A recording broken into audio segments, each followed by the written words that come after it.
Just a terrific first day. Great to get back out on the grass. Great to look like a football team. I mean, even just during stretch, compared to our last day in spring, we have almost twice as many players on our roster right now than we did on our last day in April. So you can tell that they're in great shape. David Feely did a great job with them in the summer, and then I thought our staff did a great job today at practice. Because of our numbers now, we can practice in two spots at once, getting a lot of reps to our guys. There'll be a lot of great film to watch, and we get to go again tomorrow. So with that, open up for questions. The offensive line situation has changed dramatically since the spring. Can you just tell us what you think about that group so far? I know today wasn't in full pads. Well, yeah, you might heard me say it last week. The biggest thing is we've added a ton of experience, right? 10,000 snaps of college experience coming into the room. So you have guys that this is not their first training camp. They know what to expect. They know how to prepare. This is still day one for a lot of them in our terminology. And anytime today, we're not even in shoulder pads, you're not going to really get a sense of the physical aspect of it. But we look like a football team. You know what I mean? And it's just brought a maturity level to that room that, in years past you would have had to get younger to get better, and now we can do it in a way where we've got guys that have played. Is going to fields at the same time something you wanted to do in the spring and couldn't, or is that something to do? It's now? really hard to do in spring because if you think about it, you've lost your graduating class and you don't have your full incoming class yet. If you could, you would, but it's very rare. But certainly right now, especially early on, as our numbers will allow, it just makes your practice more efficient. To get the same amount of reps, we have to stay out here, for 20, 30 minutes longer. So everybody benefits. You think you'll be able to do that for a week, 2 weeks? If I always look at it like day by day. We'll do it again tomorrow. If we can get it Wednesday, day 3, our first day with shoulder pads on, and then we'll assess on the off day. All it takes is someone to, break a fingernail, and and if you're down a certain, because if you can't do it at one position group, certainly you can't do it at any of the position groups. So you got to be smart in how you handle it. Coach, you and your staff did a great job in retaining the recruiting class that you had. Have you seen significant gains from those guys since you've been here? Well, it's funny, like half of them, you see the gains because they were here for spring practice and they went through a whole summer with Coach Feely. The other half of that class just came in, mid-June. So this was really their first introduction to college football. A lot of those guys were on the offensive line, so they're just trying to, figure their way out right there.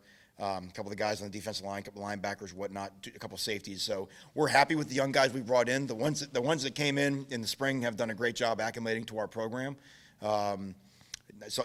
Chase Tyler made a great catch on one-on-ones today on his first rep, which it's always exciting to see a guy like that. But all those guys know what's coming. They're they're still young guys. They're freshmen. The wall will be arriving shortly. If I may piggyback on that question, the last time I saw you and your son were called over to the Cameron Crazies and stood behind me. Since that time, you've seen a lot more of Duke University. What have you seen from Duke that's helped you on the recruiting trail and in the transfer portal? Well, it's the people. This place just has a gravitational pull that it just attracts extraordinary people, and you can't help but notice that. And everyone that you meet here is so collaborative in what's best for Duke to be excellent in all aspects. So I can just tell by the people who have been through my office as recruits and their families, and the people who can go to Duke want to go to Duke. And so it's been a great thing to sell. We believe we have a chance to land the top recruiting class in school history this year. And then we hope to better that the following year and every year, and that's how it is. I mean, it's not complicated. If you stack 3 great recruiting classes on top of one another, you've got yourself a great program, and that's our goal for not. Obviously we've been able to add some guys in the short term through the portal, but our long-term success can come through great high school recruiting. We're going to have Dickie Down in here a little bit, and we've all seen him play for Duke, and I know you haven't, but can you talk to us about, or tell us about what impact he's had on this team? What does it mean to you guys to have him back? Well, one, he won.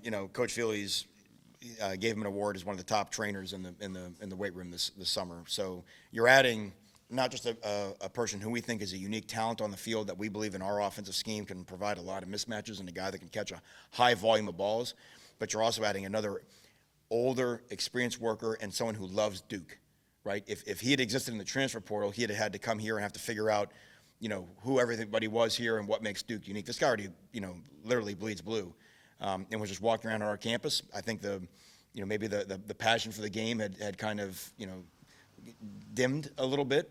And I think seeing the way that we practiced spring, hearing about the offense just, through the friends on the team, I think it sounded like it piqued his interest to come back. And we watched his film, and again, in some limited targets, we couldn't believe our luck to see if this guy was just walking around on our campus and wanted to be a part of our team.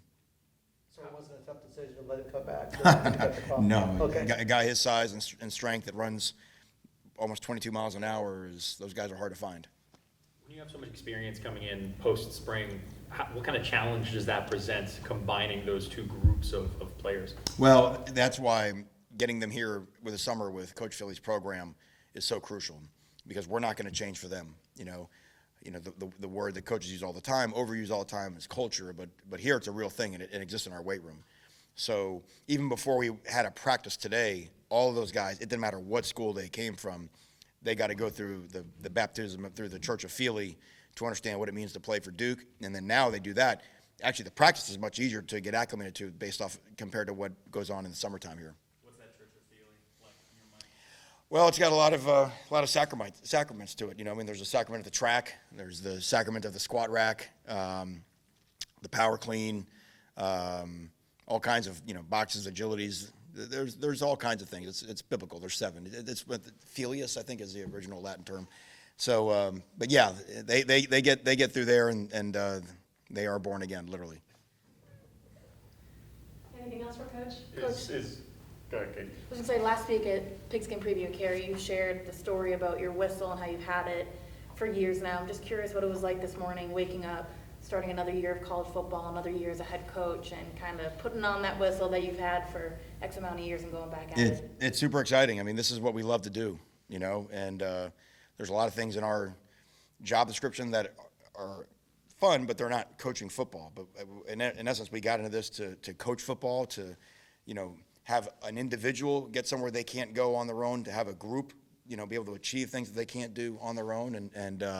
And today's, and then I always say this profession, at your heart, you're problem solvers, right? And so you want to have practice, you want to have the problems, because now you have a chance to get it solved. So we'll get a chance to watch his film, see all the things we don't like, and then get to work with our our toolkit to get it solved.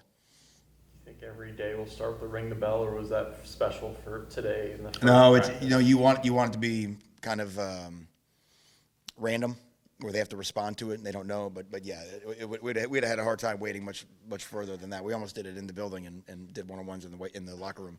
So Were you surprised that the defense won? no,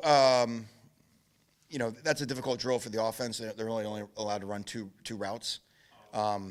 But again, what we're looking for is, it doesn't really matter what the score is when Jordan Moore and Chandler Rivers lock up to the last rep. The score doesn't matter, right? Because everybody's going through their ring the bell rep. So there are two things going on at once. It's how do you rate as a side of the ball, but also, like, can you? The scoreboard's a liar, right? It just tells us something that happened in the past. It does not tell us what's going on right now. So get the players to be present-minded and understand that this is where we have to have our mindset and our focus, and we can overcome a lot of sins of the past by just locking in on what's going on right now.